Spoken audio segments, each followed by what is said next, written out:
तुम्हारे प्रिय लोक मैंने विभिन्न साहिर परिवार छोट बड़ क्रमे तुम्हारी पवित्र उपस्थिति आसुच्च प्रभु आज उपासनार प्रतिटी विषय तुम्हें सेवा पाऊ पाऊ आप लोक मान नितांत आशीर्वाद कर बोली प्रार्थना करुँची समुदाय विश्व तुम्हारी प्रिय लोक मैंने तुम्हारी पवित्र पाद तले आउ से कृषि विशेष घटना को अद्वितीय घटना को आउ स्वतंत्र घटना को स्मरण कर तुम प्रति धन्यवाद देवाई कृषि मृत्यु भोगर तात्पर्य महत्व आ बुझापी से लाभ उठेबाई तुम प्रिय लोक मैंने तुम पवित्र पाद तले समवेत होती प्रभु आज प्रति विषय दे आप लोक मान आशीर्वाद कर प्रभु जीशुकर कृषि मृत्यु भोगर आउ प्रभु गभीर विषय आवश्यक विषय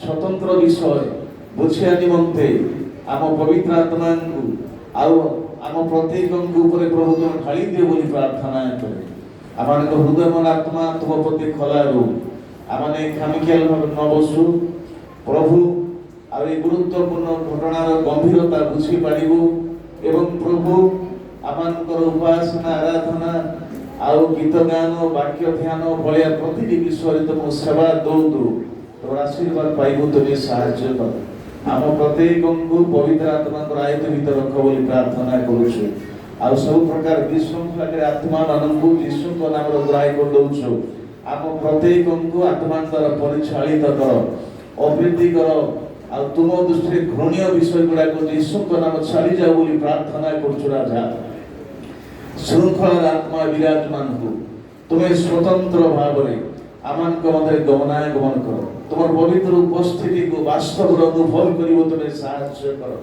तुम उपस्थित समस्त आशीर्वाद आम व्यक्तिगत पारिवारिक मानविक अनुभूत हो बोली प्रार्थना करे हयतो अनेक भितर अनेक प्रकार समस्या थाई पारे आम जीशु नाम आम समस्यार समाधान प्रार्थना कर असुस्थता सब जीशु नाम चली जाओ अभाव सब जीशु नाम चली जाओ ओ प्रभु आम सब प्रकार दुर्बलता प्रतिकार जीशु नाम हो जाओ बोली प्रार्थना करा जदि के दुखर अच्छा दुखर परिसमाप्ति हो बोली प्रार्थना कर प्रभु मंगलमय प्रभु आउ प्रार्थना करे विशेष कर बुढ़ बाबूर माँ आम धन्यवाद दूसु तुम्हें सुस्थ कर सारिछ आउ प्रभु ये कोरापुटू से बहुत सुस्थ अवस्था बाइजा को निगले आउ से जगार चिकित्साधीन अवस्था अच्छा किंतु भल अच्छा आम तुम्हें धन्यवाद दू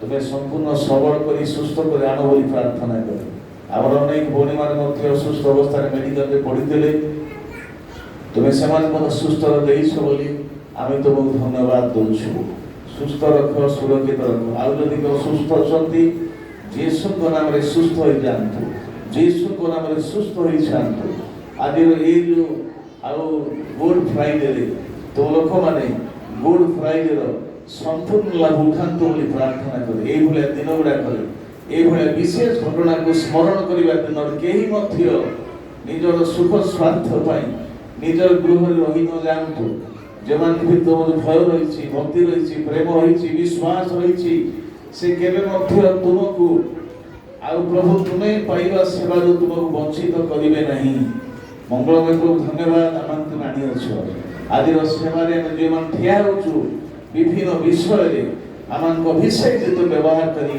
गौरव महिमा तुम्हें नियो काली राति सन्धार आम जो उपासना थिला प्रभु सेवा थी आ प्रत्येक विषय गौरव पाई धन्यवाद आज समस्त कार्यक्रम हस्त रख प्रति कार्यक्रम तुम लोक मान आशीर्वाद हो बोली प्रार्थना करी जो आसी ना समय आसवे साहय कर आम जब आसीचु आम व्यवहार तुम्हें कर प्रति विषय को प्रत्येक को तुम समर्पण कर प्रिय प्रभु जीशु मागिली आमेन praise the lord hallelujah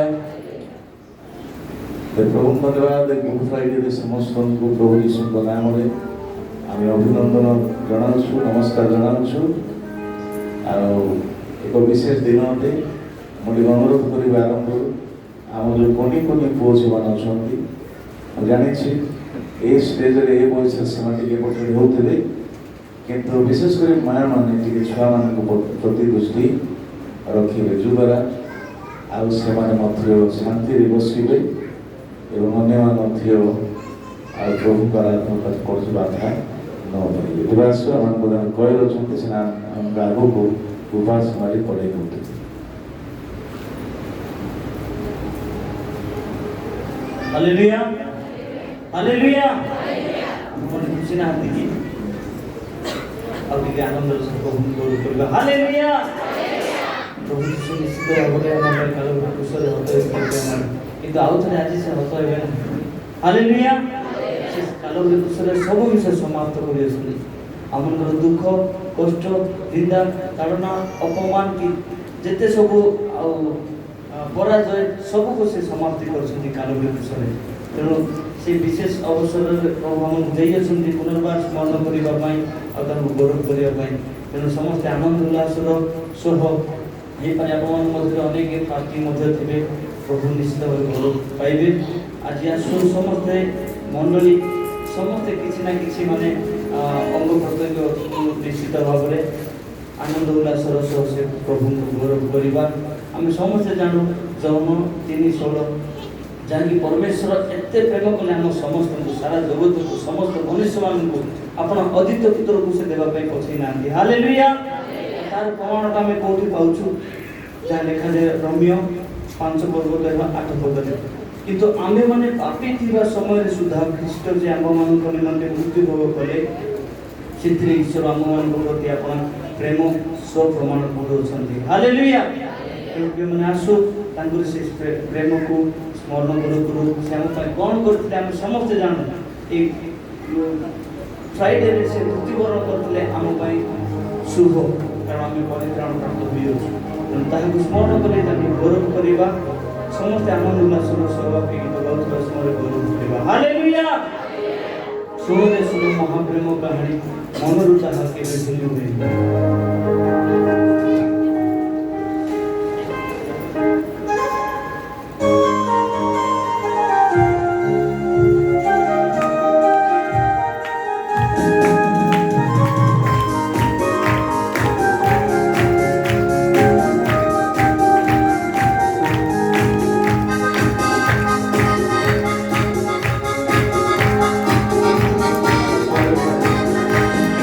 Glory to the Lord.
ସମସ୍ତେ ଜାଣିଛନ୍ତି ଆହୁରି ଟିକେ ଆବାଜ ଉଠେଇକି ଗାଇଥାନ୍ତେ ଆହୁରି ପ୍ରଭୁଙ୍କୁ ଗୌରବ କରିପାରିଥାନ୍ତେ। ଗୀତରେ ଆର ଗୀତ ଆଉ ଗାଇବା ସମସ୍ତେ ଜାଣିଅଛୁ ଗୀତରେ ଆହୁରି ଉଚ୍ଚ ଆବାଜର ସହ ହୃଦୟର ସହ ଗାଇ ପ୍ରଭୁଙ୍କୁ ଗୌରବ କରିବା।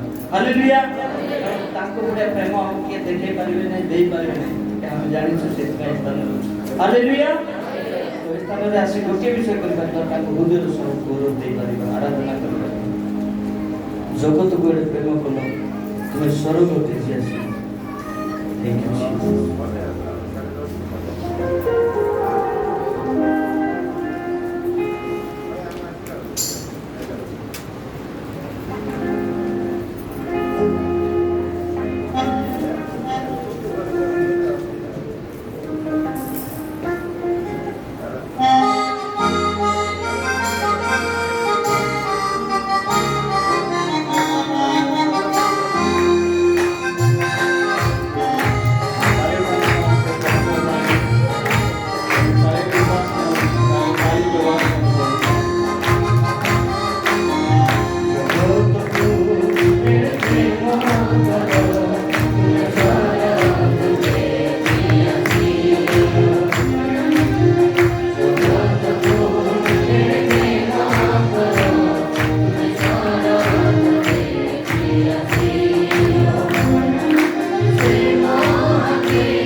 डिस्प्ले होची पुणे हम रीड करबा पई मध्ये आपन को समुद्र नहीं दिसु आपन पे हम गाले तो गौरव पाइबे नहीं जा पे से गई को गौरव करबा कारण तमर असीम क्या के भूलिबा नहीं हालेलुया प्रेम कोलो बोली मते तुमे निज प्राण बलि देलो मोर पाप अपराध सब निज रक्त दे देलो आ तो बुझंती कितने भयंकर विषय हृदय सब गाई स्वर्ग सब बोलिबा हालेलुया प्रेम कोलो बोली मोते तुम्हें निज प्राण बलि देलो मोर पाप अपराध सब निज रक्त बलि देलो प्रेम कोलो बोली मोते तुम्हें निज प्राण बलि देलो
ଆଉ ଗୋଟେ ଗୀତ ଗାଇଲା ପରେ ସମସ୍ତେ ଠିଆ ହେଇଯିବା ଏବଂ ଆରାଧନା ଉପାସନା କ'ଣ ପଡ଼ୁ ଏଇ ଗୋଟେ ଗୀତ ପରେ ସମସ୍ତେ ଠିଆ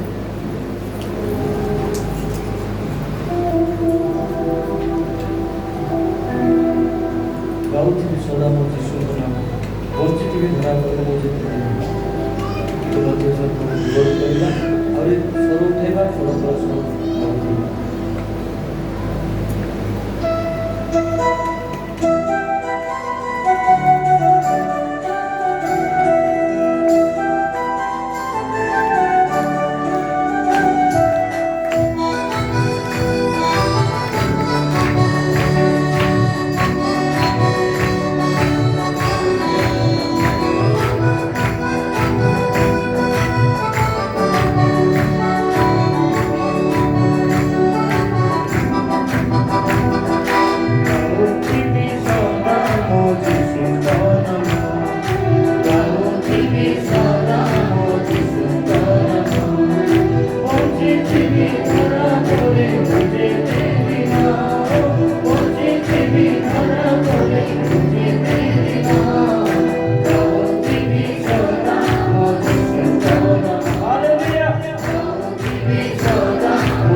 ଗାଉଥିବା ସମସ୍ତେ ପ୍ରଭୁଙ୍କ ସାନିଧ୍ୟରେ ଆମେ ଠିଆ ହେବା ଆଉ କି ସମୟ ପ୍ରଭୁଙ୍କ ପ୍ରଭୁଙ୍କର ମହାନ ଉପସ୍ଥିତି ଆମମାନଙ୍କ ମଧ୍ୟ ରହିଛି ଆଜି ଆମେ ଯେତେ ଜଣ ପ୍ରଭୁଙ୍କ ସାନିଧ୍ୟ ରହିଛୁ ଆମ ପ୍ରତ୍ୟେକଙ୍କର ବ୍ୟକ୍ତିଗତ ପାରିବାରିକ ମାଣ୍ଡଳିକ ପରିବେଶ ନେଇଛ ଆମମାନଙ୍କର ପରିସ୍ଥିତି ଯେତେ ବଡ଼ ଗୁଣା କାହିଁକି ଆମମାନଙ୍କର ଆବଶ୍ୟକତା ଯେତେ ବଡ଼ ଗୁଣା କାହିଁକି ପ୍ରଭୁଙ୍କ ସମଗ୍ର ସାଧ୍ୟ ବୋଲି କିଛି ମଧ୍ୟ ନାହିଁ ସେ ସର୍ବଶକ୍ତିମାନ ପ୍ରଭୁ ଅଟନ୍ତି ଯେ ଆମର ଦ୍ୱିତୀୟ ପୁତ୍ରଙ୍କୁ ଯଦି ଆମ ପାଇଁ ଦେଇପାରନ୍ତି ତାଙ୍କ ସହିତ ମଧ୍ୟ ସମସ୍ତ ବିଷୟ ସେ ଆମକୁ ଦେଇପାରିବେ ଓ ଯଦି ତାଙ୍କର ଦ୍ୱିତୀୟ ପୁତ୍ର ଆମମାନଙ୍କ ପାଇଁ ତାହେଲେ ତାଙ୍କ ସହିତ ସବୁକିଛି ମଧ୍ୟ ଆମମାନଙ୍କର ପାଇଁ ନଦେବେ ଦୟାକରି କିଏ କଥା ଆଶା କରନ୍ତୁ ନାହିଁ ପ୍ରଭୁଙ୍କ ଆରାଧନାକୁ ଆସିଛନ୍ତି ପ୍ରଭୁଙ୍କ ସେବା ପାଇଁ ଆସିଛନ୍ତି ଆପଣମାନେ ଆଉ ହାଟ ବଜାରକୁ ଯାଇନାହାନ୍ତି ଆପଣମାନେ ପ୍ରଭୁଙ୍କର ପବିତ୍ର ସାନ୍ନିଧ୍ୟକୁ ଆସିଛନ୍ତି ଈଶ୍ୱରଙ୍କର ମନ୍ଦିରରେ ଅଛନ୍ତି ଆଉ ସେଥିପାଇଁ ଭୟ ଭକ୍ତିରେ ପ୍ରଭୁଙ୍କ ଆରାଧନା ଉପାସନା କରନ୍ତୁ ନିଜର ଧ୍ୟାନକୁ ପ୍ରଭୁରେ ସ୍ଥିର କରନ୍ତୁ କାହାକେ ଦେଖନ୍ତୁ ନାହିଁ ଆପଣ ମୁହଁରେ ଦେଖିବାର ନାହିଁ, ଆପଣ କାହାକୁ ଦେଖନ୍ତୁ ନାହିଁ, ଦେଖନ୍ତୁ କେବଳ ପ୍ରଭୁ। କାରଣ ଆମେ ଆନ୍ତରିକ ଚକ୍ଷୁରେ ପ୍ରଭୁଙ୍କର ଦର୍ଶନ ପାଇବା ପାଇଁ ତାଙ୍କରି ପବିତ୍ର ପାଦ ତଳେ ଆମେ ରହିଛୁ। ଆସୁ ଆମେ କାହାକୁ ଦେଖିବା ଦ୍ୱାରା ଅନ୍ୟମାନଙ୍କୁ ବିଶୃଙ୍ଖଳା ନ କରୁ ଏବଂ ନିଜର ଆତ୍ମା ଖୋଲିଦେଇ ଆମଙ୍କର ଶାରୀରିକ ଆଖି ବନ୍ଦ କରି ଆମଙ୍କର ଆନ୍ତରିକ ଚକ୍ଷୁ ଆମଙ୍କର ଆନ୍ତରିକ ଆଉ ଆଖି ଖୋଲି ଆମେ ପ୍ରଭୁଙ୍କ ଆରାଧନା କରୁ।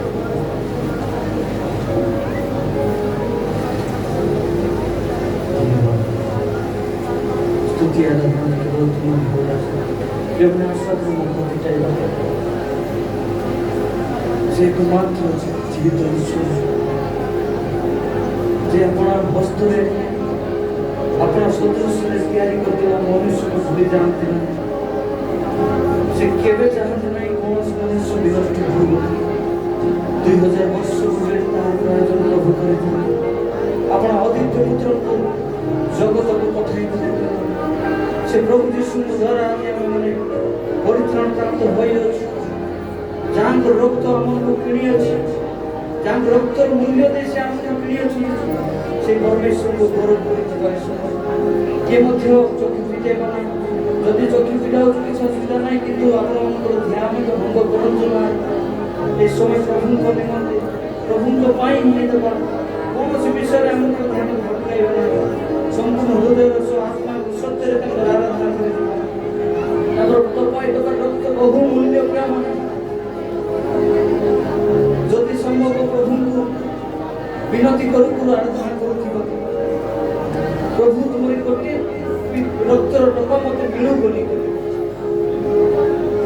मैंने से सब काल विदुषर समाप्त कर जीवन केमी बिता कर आज से सामर्थ्य परमेश्वर पाप क्षमा करने सुंदर सुवर्ण सुजोग प्रभु आमको आह्वान करते सानिध्य को आसवाई सत्य नाम को आराधना करने समस्त मुख मिले गौरव करू कारण से एकमात्र सामर्थ्य परमेश्वर पाप आह्वान करने से जगत को आसी थैंक यू जीसस पापर भार जीसा 5 लिखा जाए से आम पाप क्षत विक्षत है भार सुस्थ प्राप्त हालेलुया काल विदुषर प्रेम से आम अनाथ अनाथ हे पिता मते कहीं या को करनी से क्रंदन करते प्रेम केते दुख उठाई आम से सब वेदन आम उठाई ए समय केवल आराधना करने समय थैंक यू जीसस तुम सब विषय समाप्त कर तुम रक्त पाई धन्यवाद तुम रक्त पाई तुम स्तुति गान करो से बहुमूल्य रक्त पाई तुम स्तुति गान करो थैंक यू जीसस तेरा नाम जो लेता है वो जिंदगी पाता है तेरी राह से चलकर वो रोए ना मैं पाता है तेरा नाम जो लेता है वो जिंदगी पाता है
শক্তি সামর্থ্য ଅଛି ସେ ସାମର୍ଥ୍ୟକୁ ମଧ୍ୟ ସ୍ମରଣ କରିବା ପାଇଁ ଅନୁଗ୍ରହ କରିଅଛ ଧନ୍ୟବାଦ ମୁଁ ଗୌରବ କରୁଛୁ ରାଜା ହାଲେଲୁୟା ଯୀଶୁ ନିଜେ କହିଲେ ପ୍ରିୟମାନେ କ୍ରୁଶରେ ଚଢ଼ାଇବା ପୂର୍ବରୁ କେତେ ଷଡ଼ଯନ୍ତ୍ର କରୁଥିଲେ ପିଲାତ ପାଖକୁ ନିଆଗଲେ ହେରୋଦ ପାଖକୁ ନିଆଗଲେ ପ୍ରିୟମାନେ ପିଲାତ ହେରୋଦ ପରସ୍ପର ପ୍ରତି ଶତ୍ରୁ ଥିଲେ ସେ ଦୁହେଁ କେବେ ସାମ୍ନାସାମ୍ନି ଠିଆ ହେଉନଥିଲେ କିନ୍ତୁ ପ୍ରଭୁ ଯୀଶୁଙ୍କ ମରଣ ସମୟରେ ସେମାନେ ମିତ୍ର ହୋଇଥିଲେ ବନ୍ଧୁ ହୋଇଥିଲେ ବୋଲି ଲେଖାଯାଏ ବାକ୍ୟ ଆଜି ଆମକୁ ପ୍ରଭୁ ଏମିତି ସୁଯୋଗ ଦିଅନ୍ତି ତାଙ୍କର ସେ କ୍ରୁଶର ବେଦନାକୁ ସ୍ମରଣ କରିବା ପାଇଁ ଯଦି ଆମେମାନେ କୌଣସି ବ୍ୟକ୍ତି ଠାରେ ଯଦି ଶତ୍ରୁତା ରଖିଅଛୁ କୌଣସି ବିଷୟ ପ୍ରତି ଆମର ମନ ଯଦି ପ୍ରଭୁଙ୍କୁ ଦୁଃଖ ଦେବା ଭଳି ବିଷୟ ରହିଅଛି ପ୍ରଭୁ ଯୀଶୁଙ୍କ ରକ୍ତକୁ ଆଜି ସ୍ମରଣ କରୁ ସେ ମହାନ ସାମର୍ଥ୍ୟ ପରମେଶ୍ୱର ଆମକୁ ଆମ ଶତ୍ରୁମାନଙ୍କୁ ମଧ୍ୟ ମିତ୍ର କରିପାରନ୍ତି ହାଲେଲୁୟା Thank you Jesus यीशु नाम पुकारो तुम यीशु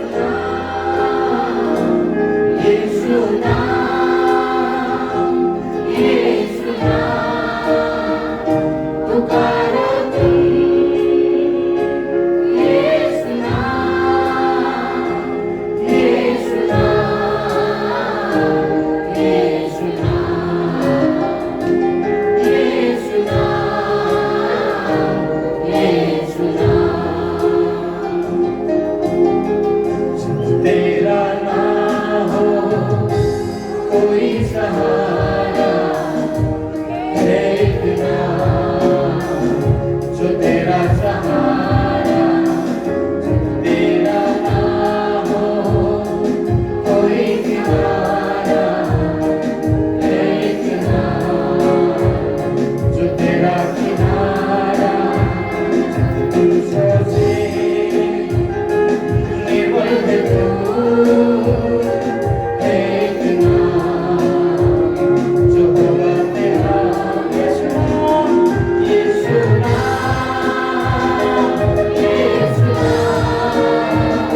Yeah.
ତୁଲ ସେଇଠି ଧନ୍ୟବାଦ କରୁଛୁ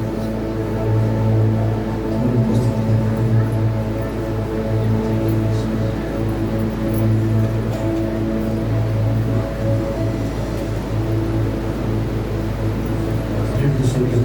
धन्यवाद विशेष समय तुम्हें अनुग्रह दान कर 2000 वर्ष देखी तुम्हें प्रेम समस्त मानव जाति में देखी प्रेम मालिका तुम्हें जो निजर प्राण बलि समस्त रक्त तुम्हें छाई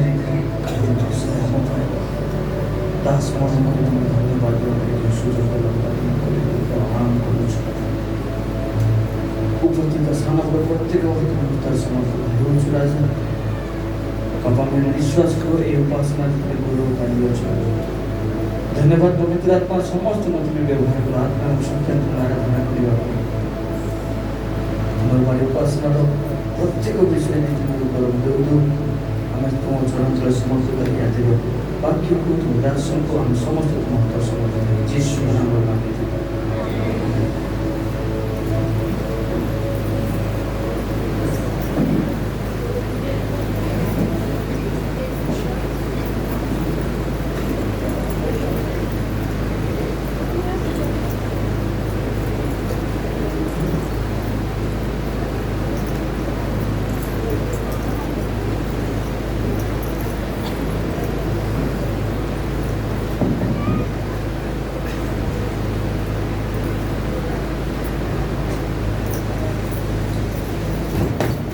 ସମସ୍ତଙ୍କୁ ଶୁଭ ଶୁକ୍ରବାର ଗୁଡ୍ ଫ୍ରାଇଡେ ପ୍ରଭୁଙ୍କର ବିଶେଷ ଧନ୍ୟବାଦ ଦଉ ଆଉ ଏ ବିଶେଷ ଅବସର ଦେଖିବାକୁ ସୌଭାଗ୍ୟ ପ୍ରଭୁ ସମସ୍ତଙ୍କୁ ପ୍ରଦାନ କରେ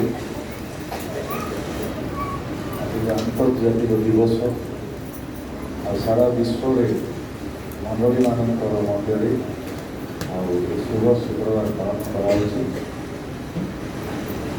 ଗଭର୍ଣ୍ଣମେଣ୍ଟ ଗୁଡ଼ାକ ଲୋକମାନଙ୍କୁ ଛୁଟି ଦେଇଛନ୍ତି ଅନେକ ସମୟ ନିଜେ ନିଜକୁ ଛୁଟି ଦେଇପାରୁ ଯାହାର ପ୍ରଭୁ ଅନେକ ପଢ଼ି ଆଣୁଛନ୍ତି ପ୍ରଭୁଙ୍କୁ ଅନେକ ଧନ୍ୟବାଦ ଆଉ ଏ ସମୟ ପ୍ରଭୁ ବାକ୍ୟରୁ ଶୁଣିଲା ପରେ ପରେ ତାହେଲେ ମୋତେ କୁହାଯାଇଥିଲା ଏବେ ଖ୍ରୀଷ୍ଟିଆନ ମୁଭିର ବ୍ୟବସ୍ଥା କରାଯାଇଛି ଯଦିଓ ଆଉ ଯେଉଁ ମୁଭି ଆମର ବଳବାନ ଦେଖେଇବେ ଏଇଟା ସିନେମା ବଳମାନଙ୍କ ପାଇଁ ପ୍ରସ୍ତୁତ ହୋଇଥିଲା ଆଉ ସେଠି ବିଶ୍ୱ ରୋଲ କରିଛନ୍ତି ଡକ୍ଟର ବିଜୟ କୁମାର ସେ ଆମର ଥିଓଲୋଜିକାଲ କଲେଜକୁ ମଧ୍ୟ ଆସିଥିଲେ ଆଉ ତେଲୁଗୁରେ ହେଇଥିଲା ପରବର୍ତ୍ତୀ ସମୟରେ ବିଭିନ୍ନ ଭାଷାରେ ମଧ୍ୟ ଆଉ ଅନୁବାଦିତ ହେଇଛି ଆମେ ସଂକ୍ଷେପରେ ପ୍ରଭୁ ବାକ୍ୟରେ ଶୁଣିବା ଆଉ ସେତେବେଳେ ଦୟାକରି ସେଟା ପ୍ରସ୍ତୁତ ରଖିଥିବେ ଯେଉଁଟାକି ବାକ୍ୟ ଶୁଣିବା ସାଙ୍ଗେ ସାଙ୍ଗେ ବିନା ବାଧାରେ ଆଉ ଆମେମାନେ ଦେଖିପାରିବେ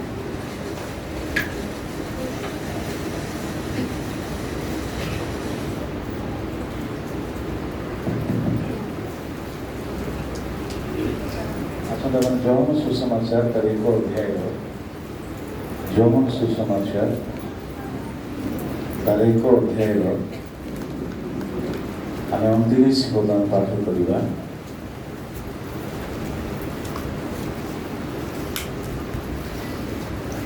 और 26 ଦୁଇଟା ପଦ ଯୌନ ସୁସମାଚାର ତାର ଏକ ପର୍ବର 29 ଏବଂ 26 ପଦ ତହିଁ ଆର ଦିନ ସେ ଯୀଶୁଙ୍କୁ ନିଜ ପାଖକୁ ଆସୁଥିବା ଦେଖି କହିଲେ ଏହି ଦେଖ ଈଶ୍ୱରଙ୍କ ମେଷ ଶାବକ ଯେ ଜଗତର ପାପ ବହି ନେଇଯା 36 ପଦ ସମାନ କଥା ଅଛି ଆଉ ସେ ଯୀଶୁଙ୍କୁ ସେଇ ବାଟ ଦେଇ ଯାଉଥିବା ଦେଖି ତାଙ୍କୁ ଏକ ଦୃଷ୍ଟି ଚାହିଁ କହିଲେ ଏହି ଦେଖ ଈଶ୍ୱରଙ୍କ ମେଷ ଶାବକ ପ୍ରଭୁ ବାକ୍ୟରେ ସମସ୍ତଙ୍କୁ ଆଶୀର୍ବାଦ କରନ୍ତୁ ଏହି ଦେଖ ଈଶ୍ୱରଙ୍କ ମେଷ ଶାବକ ଯେ ଜଗତର ପାପ ବହି ନେଇ ଯାଆନ୍ତି କିଏ କାହା ବିଷୟରେ କହିଥିଲେ ବାପ୍ତିଜର ଜୋହନ ଆଉ ଯୀଶୁଙ୍କ ବିଷୟରେ କହିଥିଲେ କାହା କହିଥିଲେ ତାଙ୍କ ଶିଷ୍ୟମାନେ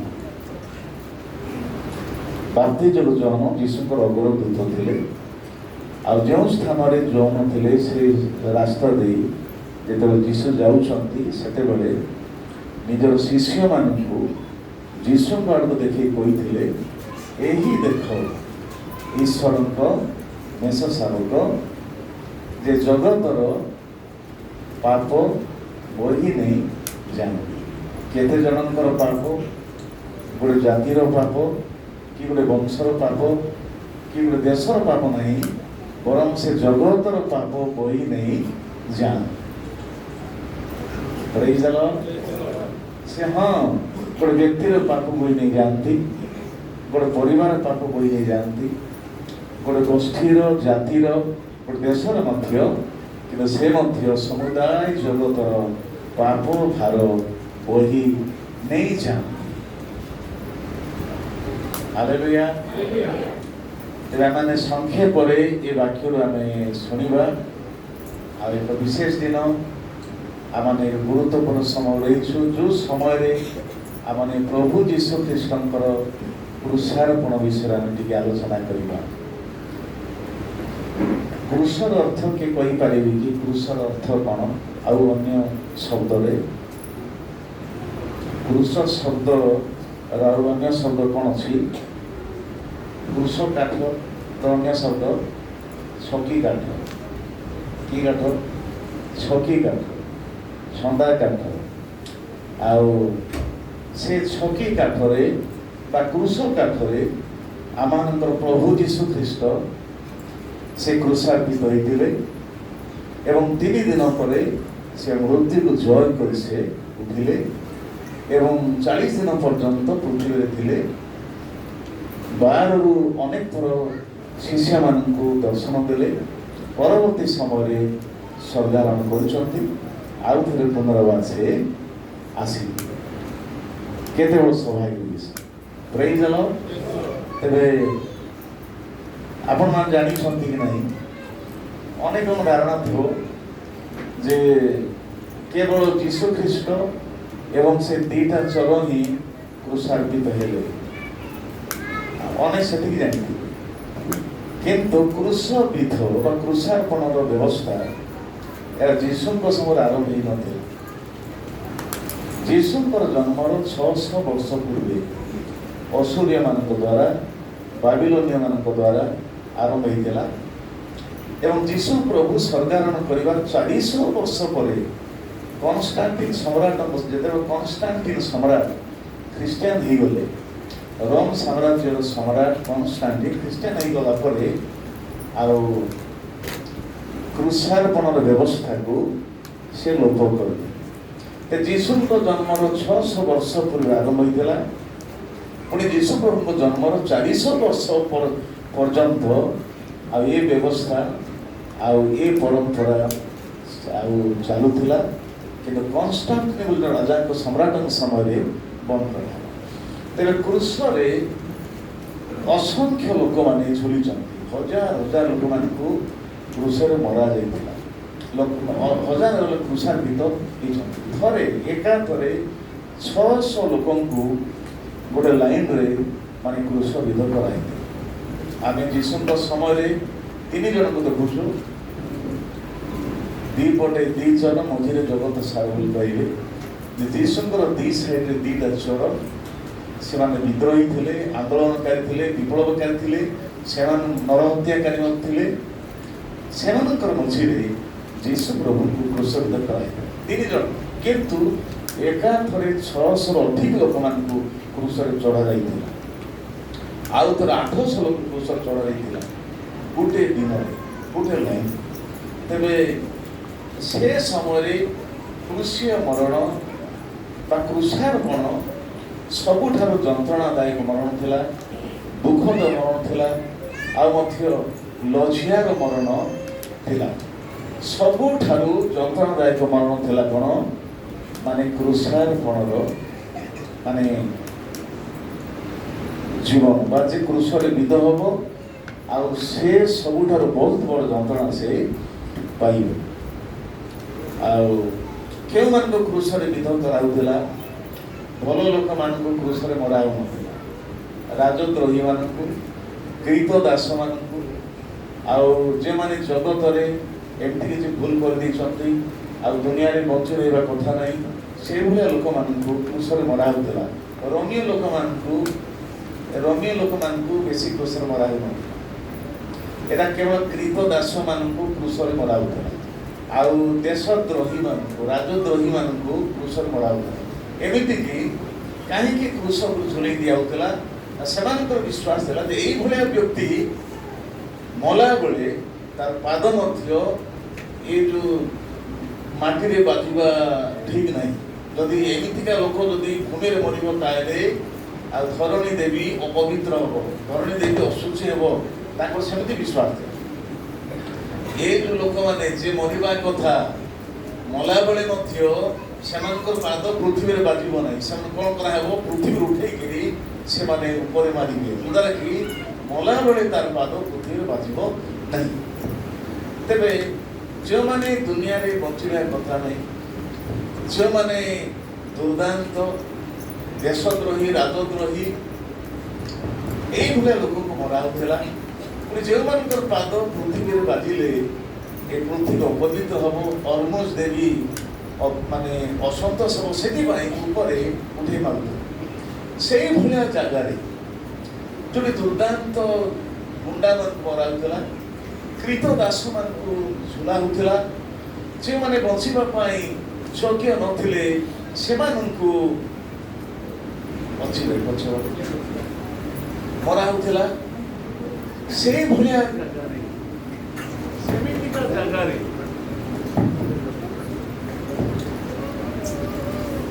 ପ୍ରଭୁ ଯୀଶୁ ଖ୍ରୀଷ୍ଟଙ୍କୁ ଚଢ଼ାଗଲା।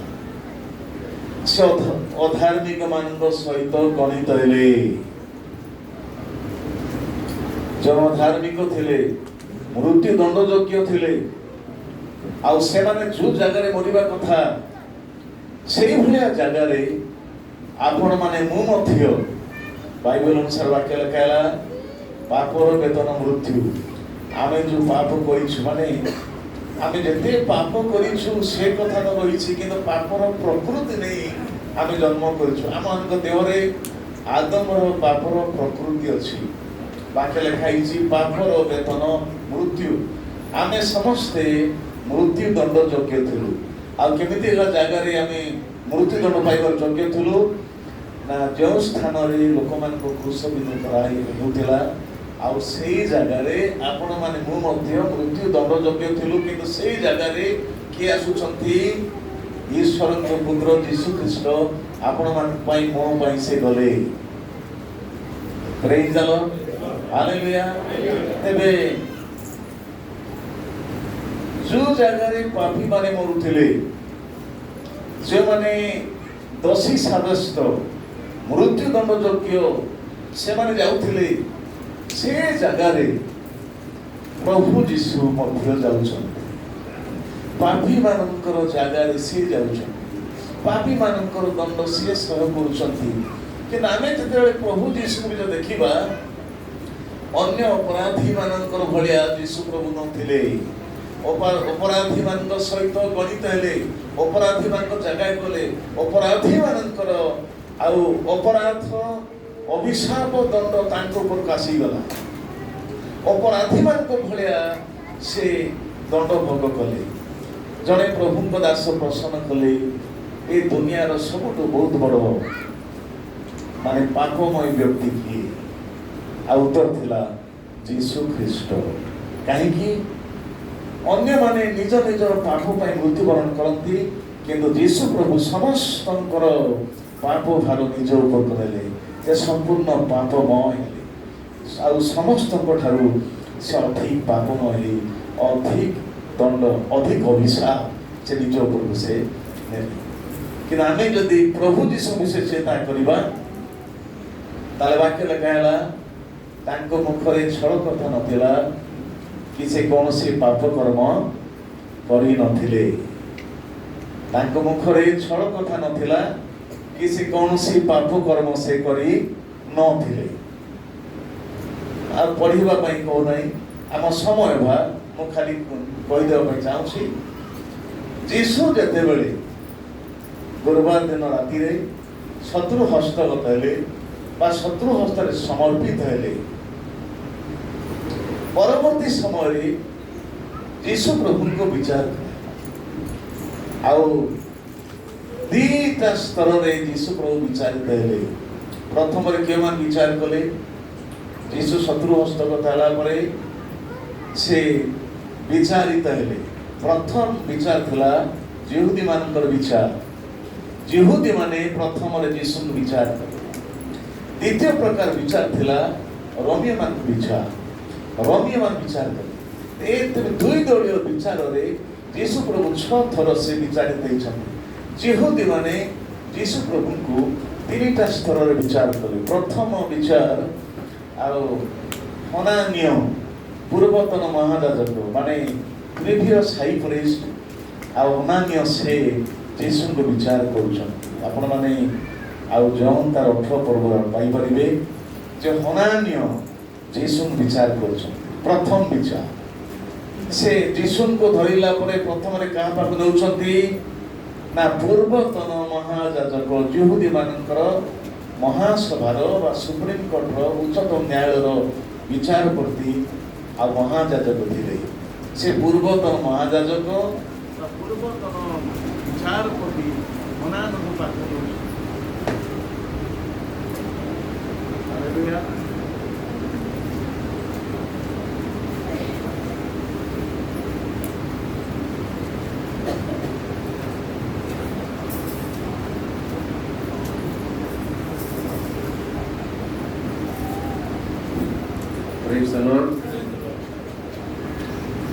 द्वितीय विचार थिला कयाफा महायाजक को पाखु विषय गले। कयाफा महायाजक से हनानकर से जोई थिले। हनान कयाफांकर ससुर थिले। आ कयाफा महायाजक यीशुंकर विचार करूछन। आ यहूदी मानकर विचार तृतीय विचार थिला महासभा से विचार कले। यहूदी मानकर महासभा इंग्लिश सनेड्रिन बोली कहउतला। आमे आदि कहि परिबा यहूदी मानकर उच्चतम न्यायालय बादांकर सुप्रीम कोर्ट आ से सुप्रीम कोर्ट रे ठिया आ से विचार हेले। तापर देखिबे ए तीनोटी यहूदी विचार करे यीशु प्रभु रोमियो मानकर द्वारा से विचारित होचंती। क्रूसक जीवा पूर्वरु द्वितीय प्रकार विचार थिला रोमियो मान विचार। आ रोमियो मानकर विचार रे से प्रथम रे पिलातक पाक निया जाउछंती। पिलातक विचार करूछंती। आ द्वितीय विचार के करूछंती हेरोद करूछंती। हेरोदक पाक को निया जाउछंती। राजा हेरोद ताकर विचार करूछंती। तृतीय विचार पुनर्बार पिलातक करूछन। आपण देखिबे जो 6 थर जाक यीशु विचार कले प्रत्येक विचार रे से निर्दोष साब्यस्त से हेले। Praise the lord, hallelujah. यहूदी मानकर विचार हो कि रोमियो मानकर विचार हो ए 6 थर जाक विचार रे यीशु प्रभु निर्दोष साब्यस्त हेले। तांको ठारे मृत्यु दंडयोग्य कौनसी अपराध देखागला नहीं। मृत्यु दंडयोग्य कौनसी दोष त्रुटि विचार कर्ता माने पाई पारि नाहंती। तेरे तीनोटी विचार ए जो दुई प्रकार विचार रे प्रथम विचार रे यीशु प्रभु को धर्मद्रोही ईश्वरद्रोही ए आधार रे विचार कराई देला। आ रोमियो मान को विचार रे यीशु को देशद्रोही भाव रे विचार कराई देला। से सरकार विरुद्ध रे जाउछंती। को सरकार रोमियो सरकार विरुद्ध रे ते ए जो अभियोग केम नानी थिले यहूदी महायाजक माने यहूदी याजक माने शास्त्री फारुसी माने यीशु को विरुद्ध रे ए अभियोग लगाई दिले। प्रथम रे ए धर्मद्रोही ए ईश्वर निंदा करूची आ से मंदिर को नष्ट करबा पई चाहूची निज को ईश्वर को पुत्र बोली कहूची। ते प्रथम विचार रे धर्म को नै ए जने धर्मद्रोही ए जने ईश्वरद्रोही ए ईश्वर निंदा को केवल निंदा करूची ना से निज को ईश्वर को पुत्र बोलाउची। द्वितीय रे ए मंदिर को जो मंदिर 40 वर्ष लागितला निर्माण करिबा पई ताकू भांगी दे 3 दिन रे गढी दिबा पई कहूची। ते ए हेउची धर्मद्रोही। आ ए अभियोग करिबा पई सेमान को पाखरे ସଠିକ ପ୍ରମାଣ ନଥିବାରୁ ମିଥ୍ୟା ସାକ୍ଷୀ ମାନଙ୍କର ଯୋଗାଡ଼ କରାଯାଇଥିଲା। ମିଥ୍ୟା ସାକ୍ଷୀ ମାନେ ଯୀଶୁଙ୍କ ବିରୁଦ୍ଧରେ ଅଭିଯୋଗ କଲେ, ଏ ବ୍ୟକ୍ତି କହୁଛି ଯେ ମୁଁ ଈଶ୍ୱରଙ୍କ ପୁତ୍ର ବୋଲି, ଏ ବ୍ୟକ୍ତି କହୁଥିଲା ମୁଁ ଶୁଣିଛି ଯେ ମନ୍ଦିରକୁ ଭାଙ୍ଗି ଦେଇ 3 ଦିନରେ ଗଢ଼ିବ ବୋଲି। ତେଣୁ ଦେଖନ୍ତୁ ସାକ୍ଷ୍ୟ ଅଭାବ ହେତୁ ମିଥ୍ୟା ସାକ୍ଷୀ ମାନଙ୍କୁ ସେ ଯୋଗାଡ଼ କଲେ, କିନ୍ତୁ ମିଥ୍ୟା ସାକ୍ଷୀ ମାନଙ୍କର ମିଥ୍ୟା ସାକ୍ଷ୍ୟ ଆଉ ସେ ଜାଗାରେ କାମ ଦେଲା ନାହିଁ। ଯୀଶୁ ନିର୍ଦ୍ଦୋଷ। ପ୍ରେଜ୍ ଦ ଲର୍ଡ। ଆଉ ମୋତେ ସେମାନେ କହିଲେ ଏ ଯହୂଦୀ ମାନଙ୍କ ରାଜା ବୋଲି କହୁଛି। ଯେତେବେଳେ ରୋମୀୟ ମାନଙ୍କ ବିଚାର କଥା ଚିନ୍ତା କରିବା, ସରକାର ଯେମିତି ଯୀଶୁଙ୍କ ବିରୁଦ୍ଧରେ ଯିବେ ସେଥିପାଇଁ ସରକାର ଦ୍ରୋହୀ, ଏ ରାଜଦ୍ରୋହୀ, ଏ ଦେଶଦ୍ରୋହୀ, ଏ ରୋମୀୟ ମାନଙ୍କ ବିରୁଦ୍ଧରେ ପ୍ରଜା ମାନଙ୍କୁ ସେ କଣ କରୁଛି, ଉଠାଉଛି, ଉତ୍ତେଜିତ କରୁଛି। ଏ କଥା କୁହାହେଲା ମହାଯାଜକ ମାନଙ୍କ ସାମ୍ନାରେ, ଧର୍ମର କଥା କୁହାହେଲା, ଧର୍ମଦ୍ରୋହୀ କୁହାହେଲା। କିନ୍ତୁ ପିଲାତକ ରୋମୀୟ ଶାସନକର୍ତ୍ତା ଥିଲେ, ତାଙ୍କ ସମୁଦ୍ର କୁହାହେଲା ଏ ବ୍ୟକ୍ତି ରାଜଦ୍ରୋହୀ, ସେ କାଇସରଙ୍କ ବିରୁଦ୍ଧରେ କଥା କହୁଛି, ସେ କାଇସରଙ୍କୁ ଟେକ୍ସ ନ ଦେବା ବିରୁଦ୍ଧରେ କଥା କହୁଛି, ଶୁଳ୍କ ନ ଦେବା ପାଇଁ କହୁଛି। ସେ ସାଧାରଣ ଜନତାକୁ କାଇସର ବିରୁଦ୍ଧରେ ସରକାର ଉତ୍ତେଜିତ କରୁଛି। ତେବେ ରୋମୀୟ ସରକାରର ସମ୍ମତି ପାଇବା ପାଇଁ, ରୋମୀୟ ସରକାରକୁ ଯୀଶୁଙ୍କ ବିରୁଦ୍ଧରେ ଉଠେଇବା ପାଇଁ ସେମାନେ ସରକାର ବିରୁଦ୍ଧରେ ଯୀଶୁଙ୍କୁ ଅଭିଯୋଗ ଲଗେଇଲେ। କିନ୍ତୁ ପିଲାତକ କହିଲେ ଏ ବ୍ୟକ୍ତିଙ୍କ ଠାରେ ମୃତ୍ୟୁ ଦଣ୍ଡଯୋଗ୍ୟ, ମୁଁ କୌଣସି ଦୋଷ ପାଇପାରୁନାହିଁ। ପ୍ରେଜ୍ ଦ ଲର୍ଡ। Hallelujah, hallelujah. ଆପଣ ଦେଖନ୍ତୁ ଯୀଶୁ ପ୍ରଭୁଙ୍କୁ ଯେତେ ଥର ବିଚାର କରାଯାଇଥିଲା, ତାଙ୍କୁ ତନ ବିଚାର କରାଯାଇଥିଲା, ପ୍ରତ୍ୟେକ ପଏଣ୍ଟ ଉପରେ ବିଚାର କରାଯାଇଥିଲା। ମାତ୍ର ପ୍ରତିଟି ବିଚାରରେ ବିଚାରକର୍ତ୍ତା ଏ ରାୟ ଦେଲେ ଯେ ଏ ବ୍ୟକ୍ତି ତୁମେମାନେ ଯେତେ ପଏଣ୍ଟ ଉପରେ ଅଭିଯୋଗ କରୁଛ, ସେ ଅଭିଯୋଗ ଅନୁସାରେ ମୁଁ ବିଚାର କଲି ଏବଂ এই সিদ্ধান্ତରେ ପହଞ୍ଚିଛି ଏ ବ୍ୟକ୍ତି ମୃତ୍ୟୁ ଦଣ୍ଡଯୋଗ୍ୟ, ମୃତ୍ୟୁ ପାଇବା ଭଳିଆ କୌଣସି ଅପରାଧ କରିନାହାନ୍ତି। ହାଲେଲୁୟା। ଏ ସମ୍ପୂର୍ଣ୍ଣ ମୃତ୍ୟୁରୁ ମୁକ୍ତ, ଏ ଦଣ୍ଡ ମୁକ୍ତ, ଏ ଦୋଷ ମୁକ୍ତ, ଏହାକୁ ମୁଁ ଖଲାସ କରିବା ପାଇଁ ଚାହୁଁଛି। ପ୍ରେଜ୍ ଦ ଲର୍ଡ। ହାଲେଲୁୟା। ପ୍ରଭୁ ଧନ୍ୟବାଦ ହଉ। ଯୀଶୁ ପ୍ରଭୁଙ୍କ ମୁଖରେ ଛଳ କଥା ନଥିଲା, ସେ କୌଣସି ପାପ କର୍ମ କରିନଥିଲେ। ବିଚାରରେ ମଧ୍ୟ ସେ ସମ୍ପୂର୍ଣ୍ଣ ନିର୍ଦ୍ଦୋଷ ସାବ୍ୟସ୍ତ ହେଲେ। ତାର ଅର୍ଥ ତାଙ୍କ ଭିତରେ କୌଣସି ଦୋଷ ମହାଯାଜକ ପାଇପାରି ନାହାନ୍ତି, କି ବିଚାରକର୍ତ୍ତା ପିଲାତକୁ ପାଇପାରି ନାହାନ୍ତି, ହେରୋଦ ମଧ୍ୟ ପାଇପାରି ନାହାନ୍ତି। ଆଉ ପ୍ରତ୍ୟେକ ଅଭିଯୋଗ ଖଣ୍ଡନ କରାହେଲା। ସେ ନିର୍ଦ୍ଦୋଷ ସାବ୍ୟସ୍ତ ହେବା ସତ୍ତ୍ୱେ ଅପରାଧୀ ମାନଙ୍କ ଜାଗାକୁ ନିଆଯାଉଛି, ଅପରାଧୀ ମାନଙ୍କର ଭଳିଆ ତାଙ୍କ କ୍ରୁଶରେ ଆଉ ବିଧ କରାହଉଛି। ଆପଣ ଦେଖିବେ ଏ ଜାଗାରେ ଜଣେ ଯାଜକଙ୍କର ପୁଅ, ଜହନ ଥିଲେ ଜଣେ ଯାଜକଙ୍କର ପୁଅ, ଆଉ ଯୀଶୁ ଖ୍ରୀଷ୍ଟଙ୍କୁ କହୁଛନ୍ତି ଈଶ୍ୱରଙ୍କର ମେଷ ଶାବକ, ଯେ ଜଗତର ପାପ ବହି ଖାଲି ବହନ୍ତି ନାହିଁ, ମାତ୍ର ବହିକି ନେଇ ଯାଆନ୍ତି। ହାଲେଲୁୟା। ତେବେ ସେ ଅନ୍ୟର ପାପ ବହି ନେଇଯିବ, ସେ କେମିତିକା ବ୍ୟକ୍ତି ହେଇଥିବ? ସେ ପାପ ଶୂନ୍ୟ, ସେ ନିର୍ଦ୍ଦୋଷ, ସେ ବିଚାରରେ ନିର୍ଦ୍ଦୋଷ, ସେ ଅନ୍ୟର ପାପ ବହିକି ନେଇଯିବେ। ବିଶେଷ କରି ପୁରାତନ ନିୟମରେ ଯଦି ଆପଣମାନେ ଲେବୀ ପୁସ୍ତକ 16 ପର୍ବ ପଢିବେ, ଆପଣ 16 ପର୍ବରେ 2ଟା ଛେଳିକୁ ଆପଣ ଦେଖିପାରିବେ। ଟିକେ ଧ୍ୟାନ ଶୁଣିବେ, ଅନେକ ପଢିଦେବେ, ଏ କଥା ବୁଝି ନଥିବେ। 2ଟା ଛେଳି କଥା ଲେଖା ହେଇଛି। ଗୋଟେ ଗଡ୍ସ ମାନେ ଗଡ୍, ଆଉ ଗୋଟେ ହଉଛି ସ୍କେପ୍ ଗଡ୍। ଈଶ୍ୱରଙ୍କର ଛେଳି ଗୋଟେ, ଆଉ ଗୋଟେ ଛେଳି ହଉଛି ତାକୁ ଆଜାଜେଲ, ଏଭଳି ଆଜାଜେଲ ପାଉଛି, ତାକୁ ହଉଛି ତ୍ୟାଗ ପରିତ୍ୟାଗ କରିବା ଛେଳି ବା ତ୍ୟାଗ କରିବାର ଛେଳି।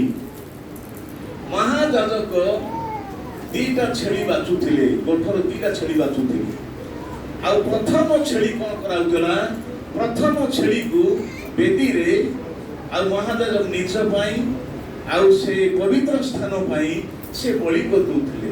ଦ୍ୱିତୀୟ ଛେଳିକୁ କ'ଣ କରାଉଥିଲା? ତାକୁ ବଳି କରାଉନଥିଲା। ସେ ଛେଳି ଉପରେ ମହାଯାଜକ ନିଜର ହସ୍ତ ରଖୁଥିଲେ, ଛେଳିର ମୁଣ୍ଡ ଉପରେ ହାତ ରଖୁଥିଲେ। ଦେଶର ସମସ୍ତଙ୍କର ନିଜର ପରିବାର ପ୍ରତ୍ୟେକଙ୍କର ପାପକୁ ସେ ସ୍ୱୀକାର କରୁଥିଲେ। ତାମାନେ ସମସ୍ତଙ୍କର ପାପକୁ ସେ ଛେଳିର ମୁଣ୍ଡ ଉପରେ ଲଦି ଦେଉଥିଲେ। ମାତ୍ର ସେ ପାପ ଲଦିବା ପୂର୍ବରୁ ଯୋଉ ଛେଳିକୁ ବଳି କରାହବ, ଯୋଉ ଛେଳିକୁ ପଠାହବ, ତାକୁ କେତେ ସ୍ତରରେ ତାକୁ କ'ଣ କରାହବ? ପରୀକ୍ଷା କରାଉଥିଲା। ଗଠରୁ ଛେଳି ବାଛିବା ପୂର୍ବରୁ ଈଶ୍ୱରଙ୍କ ଉଦ୍ଦେଶ୍ୟରେ ଯାହା ବଳି କରାହବ, ପ୍ରଥମ ତାର ବିଚାର କରାହବ, ତାର ପରୀକ୍ଷା କରାହବ, ତନ କରି ପ୍ରତି ଜିନିଷରେ ପରୀକ୍ଷା କରାହବ। ଯଦି ଛେଳି ସମ୍ପୂର୍ଣ୍ଣ ନିଖୁନ୍ତ ଦେଖାଯିବ, ଯଦି ନିର୍ଦାଗ ଦେଖାଯିବ, ସେଇ ମେଣ୍ଢା ବା ସେଇ ଛେଳି ହିଁ ଈଶ୍ୱରଙ୍କ ଉଦ୍ଦେଶ୍ୟରେ ବଳି ଯୋଗ୍ୟ ହେଇପାରିବ।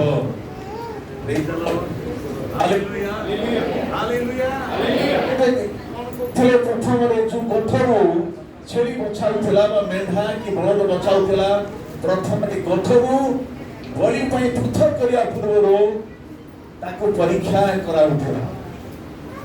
ତା ଦେହରେ ଯଦି କିଛି ଗୋଟେ ବ୍ରଣ ଥିବ, ଦେହରେ କିଛି ଗୋଟେ ଦାଗ ଥିବ, ଯଦି କିଛି ପଥ ଥିବ, କୌଣସି ଦୁର୍ବଳ ଥିବ, ତାହେଲେ ସେ ପ୍ରଭୁଙ୍କର ବଳି ପାଇଁ ଯୋଗ୍ୟ ନାହିଁ, ତାକୁ ଅଯୋଗ୍ୟ ଘୋଷଣା କରାଉଥିଲା।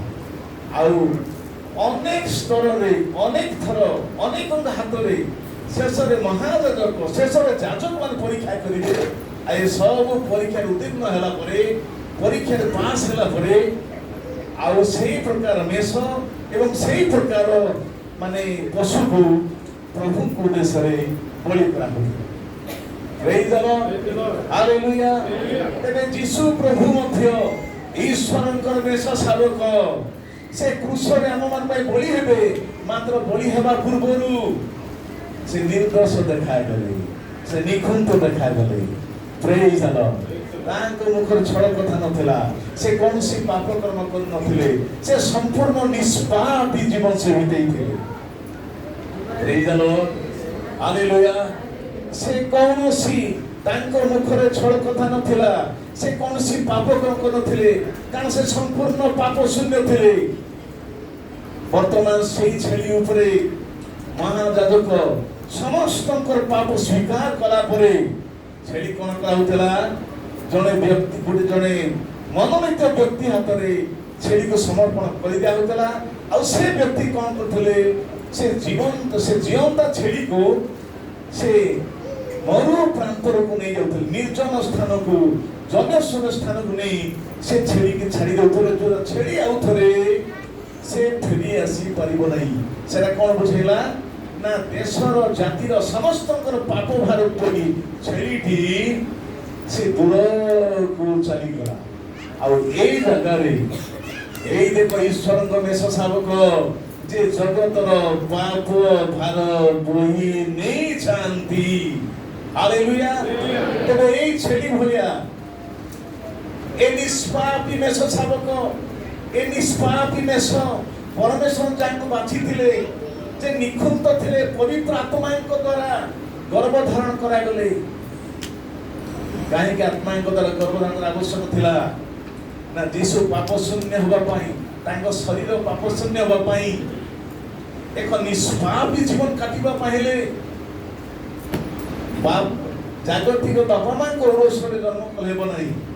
ମରିୟମର ଗର୍ଭକୁ ପ୍ରଭୁ ବାଛିଲେ ଏବଂ ସେ ଗର୍ଭରେ ଯୋଉ ଆତ୍ମା ଯୀଶୁ ଆଗରୁ ଥିଲେ, ତାଙ୍କ ପାଇଁ ଏକ ଶରୀର ସେ ଗଠନ କଲେ, ଯୋଉ ଶରୀର ପାପ ଶୂନ୍ୟ ହବ। ଏଭଳି 10 ଅଧ୍ୟାୟ ଯୀଶୁ କହୁଛନ୍ତି, ତୁମେ ମୋ ପାଇଁ ଏକ ଶରୀର ପ୍ରସ୍ତୁତ କଲ। ତୁମେ ବଳିଦାନ ବାଞ୍ଛା କଲ ନାହିଁ, ମାତ୍ର ମୋ ନିମନ୍ତେ ଏକ ଶରୀର ତୁମେ ପ୍ରସ୍ତୁତ କଲ। ପ୍ରେଜ୍ ଦ ଲର୍ଡ, ହାଲେଲୁୟା। ତେବେ ଜନ୍ମରେ ମାଙ୍କର ଗର୍ଭରେ, ପୁଣି ଜନ୍ମ ପରେ, ଆଉ ଯୀଶୁଙ୍କର ଜୀବନ ଯାପନରେ କେହି ମଧ୍ୟ ଯୀଶୁଙ୍କର ଭୁଲ ପାଇପାରି ନାହାନ୍ତି। ଆଉ ପିଲାତ କହିଲେ, ଏହାଙ୍କ ଠାରେ ମୃତ୍ୟୁ ଦଣ୍ଡ ଯୋଗ୍ୟ ମୁଁ କୌଣସି ଅପରାଧ ଆଉ ପାଇପାରୁନାହିଁ। ପ୍ରେଜ୍ ଦ ଲର୍ଡ, वर्तमान आउ से ईश्वर मेष शावक जन साक्ष्य दी कहले यही देख ईश्वर मेष शावक एक कथा कहीं कहले अनेक धारणा थिला बोधे बाप्तिजक जहन से मसी होइथिबे बाप्तिजक जहन से भागवत हेइथिबे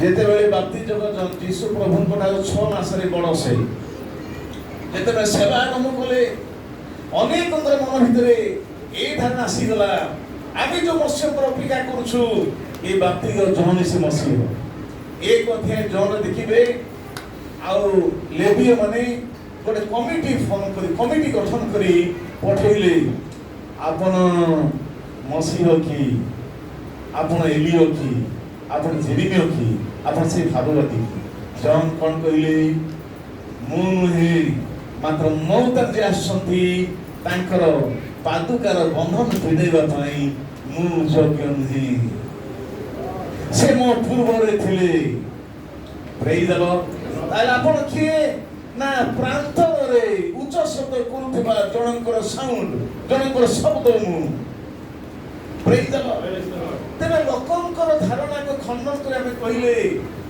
मुन है ये देखो ईश्वर में शावक प्रेज द लॉर्ड बड़े बड़े सेवा कार्य अनेक प्रभु दास माने यही देखो यीशु के परिवर्ते से आड़ को देखो नहीं मोर आड़ को देखो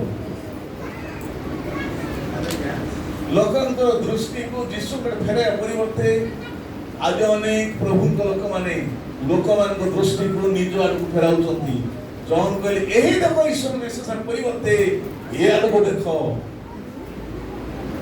लोक मान को यीशु आड़ को छाड़ी दिया नहीं लोक मान को निज आड़ को आकर्षण कला बळे बाप्ति जगत जौन कहले ये होचंती ईश्वर में से शावक जे जगत पाप भार बोही नहीं जानती हालेलुया से पाप शून्य विचार रे पाप शून्य देखा गले एवं पाप शून्य भाव रे पाप शून्य मेष भाव रे परीक्षित मेष भाव रे प्रत्येक अंतर पाप भाव नहीं एवे से क्रूस को जाउछंती एवं से लेखायला से पापी मान को गणित हेले अपराधी मान से गणित हेले एवं अपराधी मान को भलिया से क्रूस विध हेले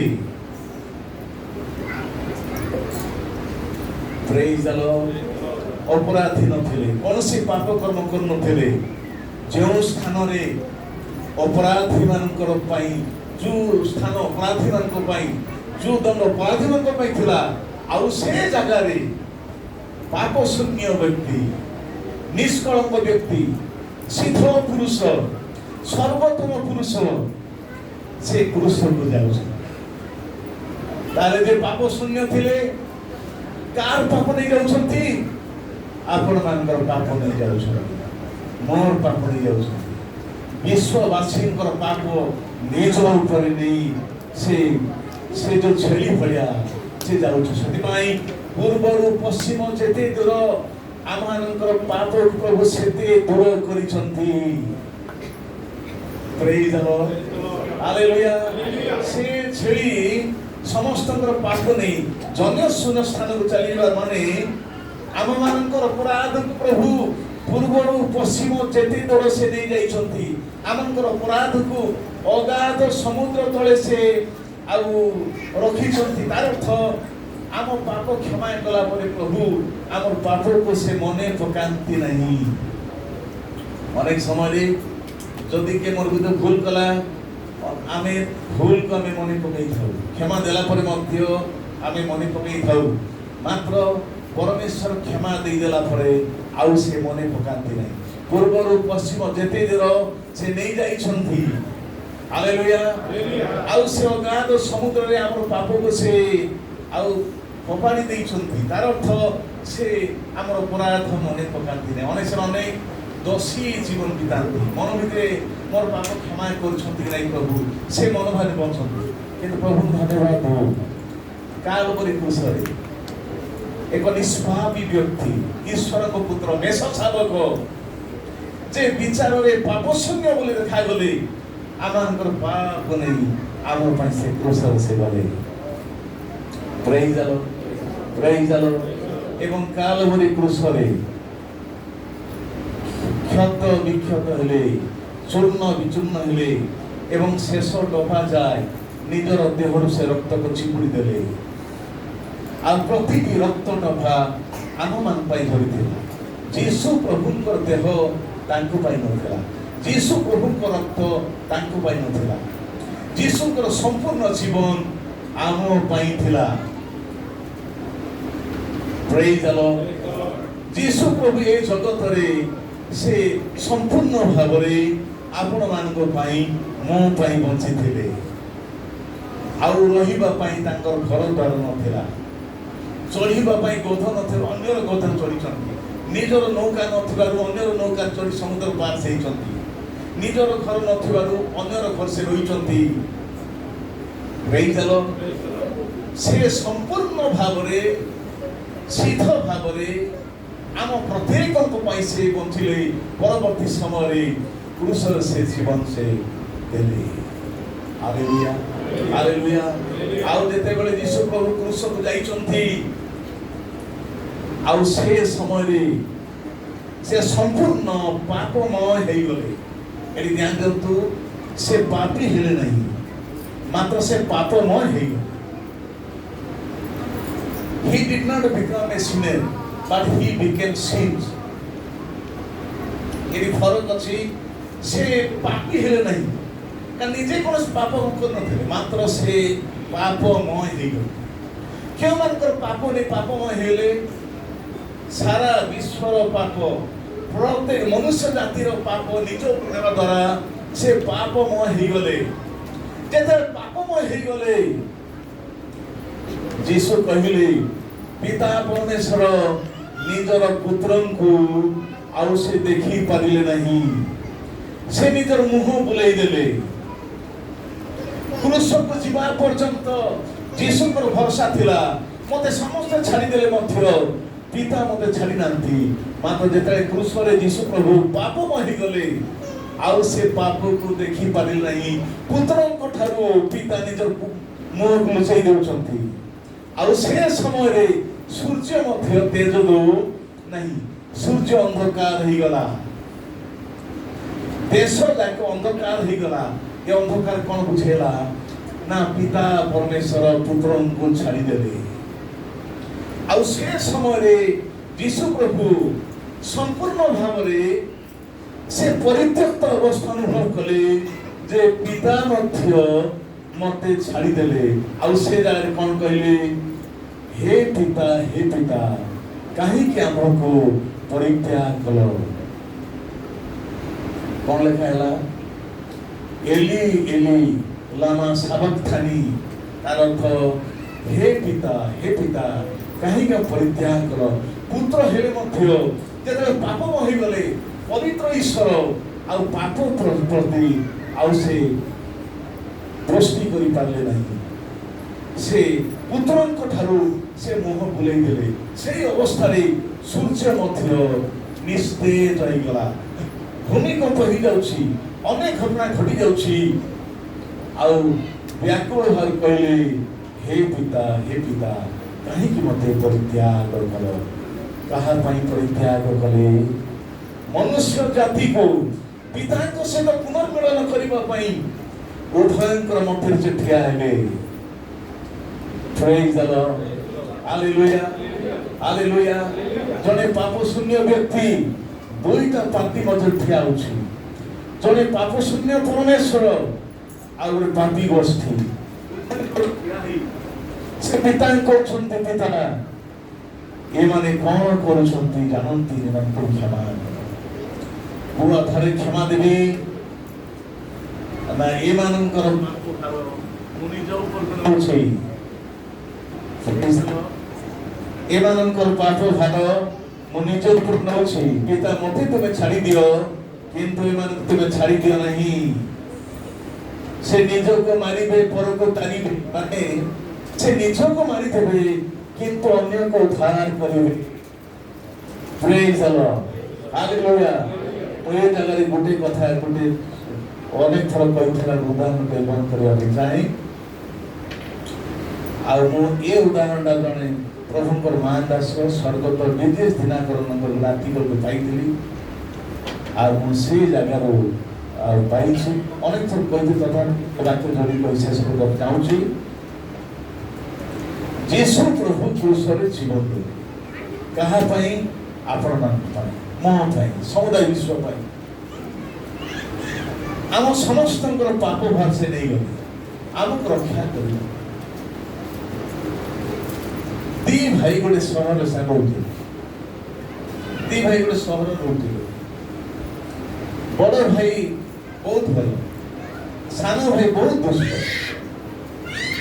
ଦିନେ ରାତିରେ ସାନ ଭାଇ ଦେଖିଲା ବଡ଼ ଭାଇ ଶୋଇଯାଇଛନ୍ତି। ସେ କ'ଣ କଲେ ନା ଧୀରେ ବଡ଼ ଭାଇ ଶୋଇଛନ୍ତି, ଭାଇକୁ ଡିଷ୍ଟର୍ବ ନ କରିକି ସେ କବାଟ ଖୋଲି ସେ ବାହାରକୁ ଗଲେ। ତାଙ୍କ ଜଣେ ମୃତ ଶତ୍ରୁ ଥିଲେ। ସେ କ'ଣ କଲେ? ସେ ମୃତ ଶତ୍ରୁକୁ ସେ ହତ୍ୟା କଲେ। ଯେତେବେଳେ ହତ୍ୟା କଲେ ଆଉ ସେ ବ୍ୟକ୍ତିର ରକ୍ତ ସବୁ ଆଉ ଏ ବ୍ୟକ୍ତି ଉପରେ ଛିଞ୍ଚି ହେଇଗଲା, ଦେହ ଯାକ ରକ୍ତ ଭର୍ତ୍ତି ହେଇଗଲା। ଆଉ କୌଣସି ସୂତ୍ରରୁ ପୋଲିସ ସୂଚନା ପାଇଲି ଆଉ ବର୍ତ୍ତମାନ ଏ ନର ହତ୍ୟାକାରୀକୁ ଧରିବା ପାଇଁ ତା ପଛରେ ଗୋଡ଼େଇଛନ୍ତି। ଏ ପିଲା ହାତରେ କ'ଣ ଅଛି? ଏକ ଛୁରୀ ଅଛି, ରକ୍ତାକ୍ତ ଡ୍ରେସ୍। ଆଉ ବର୍ତ୍ତମାନ ସେ କୋଉଠି ଧାଉଁଛି? ବଡ଼ ଭାଇ ଯୋଉ ଘରେ ଅଛନ୍ତି ଘରକୁ ସେ ଧାଉଁଛି। ତା ପଛରେ ପୋଲିସ ଗୋଡ଼େଇଛନ୍ତି। ଆଉ ଯୋଉ ଘରେ ବଡ଼ ଭାଇ ଥିଲେ ସେ ଘରେ ସେ ଯାଇ କବାଟ ବାଡ଼େଇଲେ।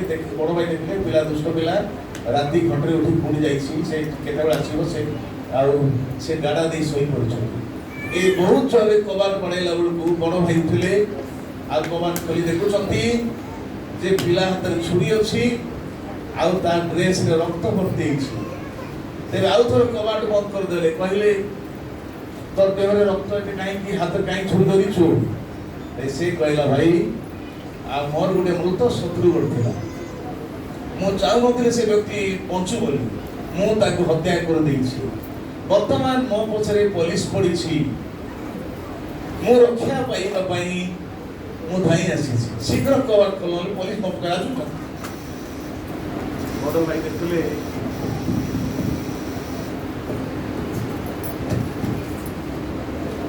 ଦେଖିଲେ ଯେ ପିଲା ନିଜେ ହତ୍ୟା କରିଛି। ସେତେବେଳେ ହତ୍ୟାକାରୀ ମାନଙ୍କ ପାଇଁ ଫାଶୀ ଦଣ୍ଡର ବ୍ୟବସ୍ଥା ଥିଲା। ସେ ଅନ୍ୟକୁ ହତ୍ୟା କରି ଜାଣେ, ମାତ୍ର ସେ ନିଜେ ମରିବା ପାଇଁ ଚାହେଁ ନାହିଁ। ଅନ୍ୟର ପ୍ରାଣ ନେଇ ଜାଣେ, ମାତ୍ର ନିଜର ପ୍ରାଣ ଦେବା ପାଇଁ ସେ ଚାହେଁ ନାହିଁ। ମାତ୍ର କିଏ ଜଣେ ମରିବାକୁ ପଡ଼ିବ। ବଡ଼ ଭାଇ କହିଲେ ଠିକ ଅଛି ବାବୁ, ତୁ ଭିତରକୁ ଆ। ଆଉ ସେ ଗାଡ଼ା ଦେଇଦେଲେ। ତାପରେ କହିଲେ ତୋର ବର୍ତ୍ତମାନ ସେ ଡ୍ରେସ୍ ମତେ ଦେ।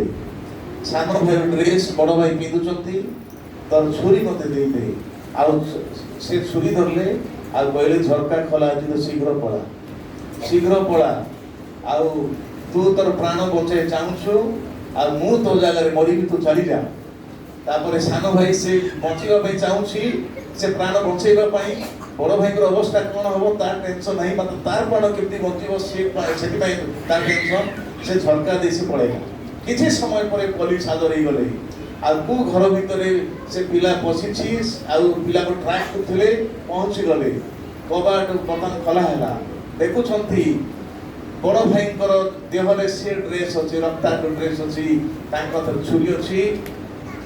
ବର୍ତ୍ତମାନ ବଡ଼ ଭାଇଙ୍କୁ ନେଇ କ'ଣ କଲେ, ସାନ ଭାଇଙ୍କ ଜାଗାରେ ଆଉ ଶୁଳି ଦିଆହେଲା, ସାନ ଭାଇଙ୍କ ଜାଗାରେ ଫାଶୀ ଦିଆହେଲା। ଭୁଲ କିଏ କଲା? ସାନ ଭାଇ କଲା। ମାତ୍ର ସାନ ଭାଇ ଜାଗାରେ କିଏ ମରୁଛି? ବଡ଼ ଭାଇ। ଯେ ଭୁଲ କରିଛି ତାକୁ କିଏ ରକ୍ଷା କରୁଛି? ବଡ଼ ଭାଇ ରକ୍ଷା କରି ପଠେଇ ଦଉଛି। ମାତ୍ର ସାନ ଭାଇଙ୍କ ଜାଗାରେ ବଡ଼ ଭାଇ ସେ ମୃତ୍ୟୁବରଣ କରି ସାନ ଭାଇକୁ ରକ୍ଷା କରୁଛି। ଯୀଶୁ ପ୍ରଭୁ ଆମ ମାନଙ୍କର ବଡ଼ ଭାଇ। ପ୍ରେଜ୍ ଦ ଲର୍ଡ। ଆମ ମାନଙ୍କର ବଡ଼ ଭାଇ।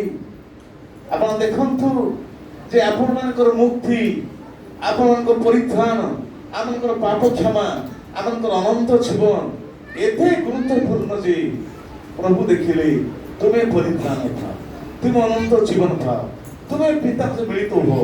ମୁଁ ତୁମର ଅପରାଧ ମୁଁ ନିଜ ଉପରୁ ନେବି, ମୁଁ ତୁମ ବଦଳରେ କ୍ରୁଶରେ ମୁଁ ଜୀବନ ଦେବି, ମାତ୍ର ତୁମେ ରକ୍ଷା ପାଅ। ପ୍ରେଜ୍ ଦ ଲର୍ଡ। ସେ କୌଣସି ପାପ କରିନଥିଲେ, ବିଚାରରେ ସେ ନିର୍ଦ୍ଦୋଷ ସାବ୍ୟସ୍ତ ହେଲେ, ତଥାପି ଆମ ପାଇଁ କ୍ରୁଶରେ ଜୀବନ ଦେଲେ। କ୍ରୁଶରେ ଜୀବନ ଦେବା ପାଇଁ କେହି ତାଙ୍କୁ ବାଧ୍ୟ କରିନାହାନ୍ତି, କିଏ ବାଧ୍ୟ କରିପାରିବେ ନାହିଁ, ବରଂ ସେ ସ୍ୱେଚ୍ଛାରେ ସେ ନିଜ ତରଫରୁ ସେ ଜୀବନ ଦେଲେ। ତେବେ ଆପଣମାନଙ୍କର ଜୀବନର ମୂଲ୍ୟ କେତେ? ଆପଣମାନଙ୍କର ମୂଲ୍ୟ କେତେ? ପ୍ରଥମ କରିନ୍ଥିୟ 6 ଅଧ୍ୟାୟରେ ଲେଖା ଶେଷରେ ସେ ଆପଣମାନଙ୍କୁ ମତେ ଏକ ବିଶେଷ ମୂଲ୍ୟରେ କିଣିଛନ୍ତି। ସେ ବିଶେଷ ମୂଲ୍ୟ କ'ଣ ଥିଲା? ତାଙ୍କ ରକ୍ତ ଥିଲା। ହାଲେଲୁୟା। ଆପଣମାନେ ମୂଲ୍ୟହୀନ ନୁହନ୍ତି, ଆମେମାନେ ମୂଲ୍ୟହୀନ ନୁହଁ, ମନୁଷ୍ୟ ମୂଲ୍ୟହୀନ ନୁହଁ। ତା ପାଇଁ ଏକ ଉପଯୁକ୍ତ ମୂଲ୍ୟ ଦେବାର ଆବଶ୍ୟକ ଥିଲା। ଆଉ ସେ ମୂଲ୍ୟ ଈଶ୍ୱରଙ୍କ ଛଡ଼ା କେହି ମଧ୍ୟ ଦେଇପାରିବେ ନାହିଁ। ଅନେକ ସମୟରେ ଆମେ ନିଜର ମୂଲ୍ୟ ଠିକ ସେ ବୁଝିପାରି ନାହୁଁ। ଆମ ସୃଷ୍ଟିକର୍ତ୍ତା ପରମେଶ୍ୱର ଆମମାନଙ୍କର ମୂଲ୍ୟ ବୁଝିଥିବାରୁ ଆମକୁ ପାପ ଉଦ୍ଧାର କରିବା ପାଇଁ, ଶୈତାନ ଉଦ୍ଧାର କରିବା ପାଇଁ ଉପଯୁକ୍ତ ମୂଲ୍ୟ ଦେବାକୁ ଆସିଲେ। ଆଉ ନିଜର ଜୀବନ ଦେଇଦେଲେ, ନିଜ ରକ୍ତ ଦେଲେ। ସେ ରକ୍ତ ଦିଆ ବନ୍ଧୁ, ସେ ଜୀବନ ଦିଆ ବନ୍ଧୁ। ପ୍ରେଜ୍ ଦ ଲର୍ଡ। ସେ ଯେତିକି ଭଲ ପାଇପାରନ୍ତି, ସେ ଯୋଉ ଭଳିଆ ପ୍ରେମ କରିପାରନ୍ତି, ଏ ଦୁନିଆରେ କୌଣସି ସ୍ୱାମୀ କୌଣସି ସ୍ତ୍ରୀକୁ, କୌଣସି ସ୍ତ୍ରୀ କୌଣସି ସ୍ୱାମୀକୁ, କି କୌଣସି ବାପା ମା ପିଲାଙ୍କୁ, କୌଣସି ପିଲାମାନେ ବାପା ମାଙ୍କୁ, କି କିଏ କାହାକୁ ସେମିତିକା ସେଇଭଳିଆ ପ୍ରେମ ଦେଇପାରିବ ନାହିଁ। ଅଦ୍ୱିତୀୟ ପ୍ରେମ, ଅତୁଳନୀୟ ପ୍ରେମ, ସର୍ବୋତ୍ତମ ପ୍ରେମ, ସର୍ବଶ୍ରେଷ୍ଠ ପ୍ରେମରେ ଆମକୁ ପ୍ରେମ କରେ। ଆଉ ସର୍ବଶ୍ରେଷ୍ଠ ପ୍ରେମ କ'ଣ? ସେ ଆମକୁ ପାଇବା ପାଇଁ ସେ ନିଜକୁ ଦେଇଦେଲେ। ପ୍ରେଜ୍ ଦ ଲର୍ଡ। ତେବେ ଆମେ ପ୍ରଭୁଙ୍କର ପ୍ରେମର ଶରଣ ନେଉ। ହାଲେଲୁୟା। ପ୍ରଭୁଙ୍କର ଶରଣ ନେଉ ଯେ ତାଙ୍କ ଭଳିଆ ପ୍ରେମ ଆଉ କିଏ କରିପାରିବ ନାହିଁ। ଆଉ ଉତ୍କୃଷ୍ଟ ପ୍ରେମରେ ପ୍ରେମ କଲେ। ଆଉ ସେ ପ୍ରେମ ଆମ ପ୍ରତ୍ୟେକଙ୍କ ଆବଶ୍ୟକ ରହିଛି। ଆଉ ସେଇ ଭଳିଆ ପ୍ରେମ କେହି କରିନାହିଁ, କେହି ମଧ୍ୟ କେବେ କରିପାରିବ ନାହିଁ। ତେବେ ଏହି ଦେଖ ଈଶ୍ୱରଙ୍କ ବେଶ ଶାବକ, ଯେ ଜଗତର ପାପ ଭାର ବୋହି ନେଇଯାଆନ୍ତି, ଆମକୁ ପାପ ମୁକ୍ତ କରିବା ପାଇଁ, ପାପ ଶୂନ୍ୟ କରିବା ପାଇଁ, ନରକରୁ ଉଦ୍ଧାର କରିବା ପାଇଁ, ପରିତ୍ରାଣ ଦେବା ପାଇଁ ଆମର ପାପ ଭାର ସେ କ୍ରୁଶ ଉପରକୁ ସେ ନିଜ ଦେହରେ ନେଇ ଯାଉଛନ୍ତି। ହାଲେଲୁୟା। ହେ ପିତା, ଏମାନେ କ'ଣ କରୁଛନ୍ତି ଜାଣନ୍ତି ନାହିଁ, ଏମାନଙ୍କୁ ତମେ କ୍ଷମା କର। ସେ କ୍ଷମାର ଘୋଷଣା ସେ କ୍ରୁଶରୁ କରୁଛନ୍ତି। କ୍ରୁଶର ସପ୍ତ ବାଣୀ ଭିତରେ ଆଉ ଗୋଟେ ବାଣୀ, କ୍ଷମାର ବାଣୀ। ଆଉ ସେ କ୍ଷମାର ବାଣୀ କ'ଣ ଥିଲା? ଏମାନେ କ'ଣ କରୁଛନ୍ତି ଜାଣନ୍ତି ନାହିଁ, ପିତା ଏମାନଙ୍କୁ ତମେ କ୍ଷମା କରିବ। ଆଜି ପ୍ରଭୁ ଆପଣମାନଙ୍କ ଠାରୁ, ମୋ ଠାରୁ ପ୍ରଭୁ କ୍ଷମା ଚାହୁଁଛନ୍ତି, ନିଜ ପାଇଁ ନାହିଁ। ଆଜି ଆମମାନଙ୍କ ବିରୁଦ୍ଧରେ ଅନେକ ଅନେକ ପ୍ରକାର ଭୁଲ ଭଟ୍ଟା କରିଥିବେ। ଆଜି ଯେ ଅନେକ ଥିବେ କ୍ଷମା ଦେଇନଥିବେ। ଆଜି କ୍ଷମାର ଦିବସ ଅଛି। ପ୍ରେଜ୍ ଦ ଲର୍ଡ। ଜାଣିଛନ୍ତି ଏ ଦିବସରେ ଅନେକ ଦେଶ ମାନଙ୍କରେ ଅନେକ ରାଷ୍ଟ୍ରପତି ମାନ ମଧ୍ୟ ଦୋଷୀମାନଙ୍କୁ କ୍ଷମା ଦିଅନ୍ତି, ମୁକ୍ତ କରି ଦିଅନ୍ତି। ଆପଣଙ୍କ ଜୀବନରେ କିଏ ଅଛନ୍ତି କି ଆପଣ ଆଜି ଯେ ମୁକ୍ତ କରିନାହାନ୍ତି, କ୍ଷମା ଦେଇନାହାନ୍ତି? କ୍ରୁଶରେ ଜୀବନ ଦେଲେ ଆପଣ ମୋତେ କ୍ଷମା କରିଦେବା ପାଇଁ। ଯଦି ମନ ଭିତରେ ଭାବୁଛନ୍ତି କିଏ ମୋର ଶତ୍ରୁ ବୋଲି, ତାହେଲେ ଏଇଟା ଗୋଟେ ସମୟ, ପ୍ରଭୁ ମୁଁ ସେ ଭାଇଙ୍କୁ କ୍ଷମା କରିଦେଉଛି, ସେ ଭଉଣୀକୁ କ୍ଷମା କରିଦେଉଛି, ମୋର ସ୍ୱାମୀକୁ, ମୋ ସ୍ତ୍ରୀକୁ, ପିଲାଙ୍କୁ ମୁଁ କ୍ଷମା କରିଦେଉଛି, ମୋର ବାପା ମାଙ୍କୁ ମୁଁ କ୍ଷମା କରିଦେଉଛି। ପ୍ରେଜ୍ ଦ ଲର୍ଡ। ତେବେ ଆମେ ଯେମିତି ବିନା ମୂଲ୍ୟରେ କ୍ଷମା ପାଇଛୁ, ଆମେ ଅନ୍ୟମାନଙ୍କୁ ମଧ୍ୟ ବିନା ମୂଲ୍ୟରେ କ୍ଷମା କରିଦେବା। ଆମେ ଯଦି ବିନା ମୂଲ୍ୟରେ ଏତେ ବଡ଼ ପ୍ରେମ ପାଇଛୁ, ଅନ୍ୟକୁ ମଧ୍ୟ ଆମେ ବିନା ମୂଲ୍ୟରେ ପ୍ରେମ କରିଦେବା। ଏ ହେଉଛି ଖ୍ରୀଷ୍ଟ ପ୍ରେମ, ଏ ହେଉଛି ଖ୍ରୀଷ୍ଟୀୟ ପ୍ରେମ, ଏ ହେଉଛି କ୍ରୁଶୀୟ ପ୍ରେମ। ହାଲେଲୁୟା। ତେ କାଲବରୀ କ୍ରୁଶରେ ଯୀଶୁ ଯୋଉ ପ୍ରେମ ଦେଲେ, ସେ ପ୍ରେମର ଗଭୀରତା, ତାର କେତେ ଗଭୀର, କେତେ ପ୍ରଶସ୍ତ, କେତେ ଉଚ୍ଚା ପ୍ରେମ, ତା ତୁଳନା ନାହିଁ। ହାଲେଲୁୟା। प्रभु आम समस्त आशीर्वाद करूँ ये दिन मानक क्रूसे हत जीशु को आम स्मरण करूँ क्रूस प्रभु आम महान कार्य कर अतुलनीय कार्य करी आउ कहीं नहीं मो पथ सत्य जीवन मो देन गले कहीं पिता निकट को जापर ना आकाश तले मनुष्य मान मध्य आउ कौन नाम दि जाए नहीं जो नाम द्वारा क्या परित्राण पाइपर केवल जीशु नाम प्रभु बाक्य समस्त आशीर्वाद कर आमेन मु छोटिया प्रार्थना कला पड़े थैंक यू मु छोटिया प्रार्थना कला पड़े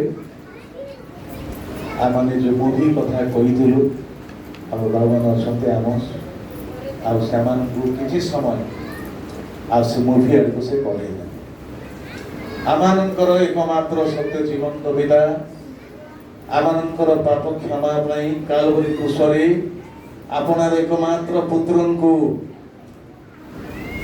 बलि स्वरूप उत्सर्ग कल से आमान को निमंते सारा विश्व पर शेष बलि अटंती